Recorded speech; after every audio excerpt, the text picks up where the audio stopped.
Hello friend, নমস্কার। সবাই দেখতে পাচ্ছেন বড় ওয়াটগস্তলা শ্মশান, চরবিয়ারা, ঈশ্বরদী, একতারপুর।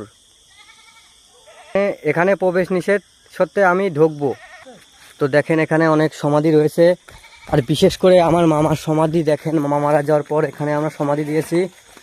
তো সমাধিটা দেখুন, এখানে মামার সমাধি। এই সমাধি মামা মারা গেছে 2 মে 2024 বৃহস্পতিবার। তো পাশে আরেকজন মারা গিয়েছে, তার সমাধি দেওয়া হয়েছে, সবাই দেখুন। পাশে আরেকজন মারা গিয়েছে, এখানে ছিল না।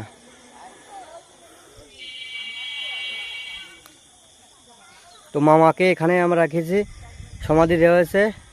মামার আত্মার জন্য শান্তি পায়, এটাই আমার কামনা, সেই জন্য স্বর্গবাসী হয়। তো চরবিয়ারা, একতারপুর, ঈশ্বরদী, এই যে একটা শ্মশান মঠ।